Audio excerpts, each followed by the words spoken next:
પ્રેગ્નન્સીના પહેલા મહિનામાં જો તમે આ ભૂલો કરો છો તો મિસકેરેજનું રિસ્ક વધી શકે છે.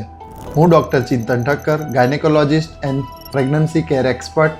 આ છે પ્રેગ્નન્સી વિધાઉટ ફિલ્ટર.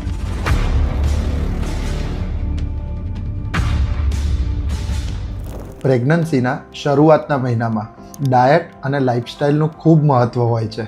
જો તમે વેજીટેરિયન છો તો વધારે પ્રમાણમાં કાચું પપૈયું અને પાઇનેપલને અવોઇડ કરવું જોઈએ, કારણ કે એમાં કેટલાક એન્ઝાઇમ એવા હોય છે જે યુટ્રસના કોન્ટ્રેક્શનને વધારે છે, જેનાથી મિસકેરેજ થવાના ચાન્સીસ વધી જાય છે.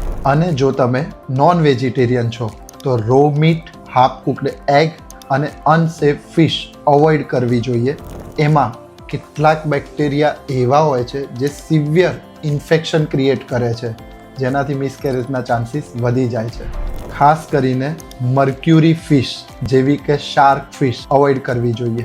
વધારે જંક ફૂડ, કોલ્ડ ડ્રિંક્સ અને એક્સેસિવ સ્વીટ્સ પણ અવોઇડ કરવું જોઈએ.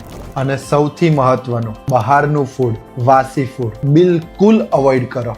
પ્રેગ્નન્સીના પહેલા મહિનામાં આ બધી નાની નાની બાબતોનું ખૂબ ધ્યાન રાખવું જરૂરી છે. Healthy mother, healthy pregnancy. તમારો કોઈ પણ પ્રશ્ન હોય તો કમેન્ટમાં જરૂરથી લખો. ક્વેશ્ચનો તમારા, જવાબો અમારા. જોડાયેલા રહો અમારી સાથે પ્રેગ્નન્સી વિધાઉટ ફિલ્ટરની જર્ની સાથે.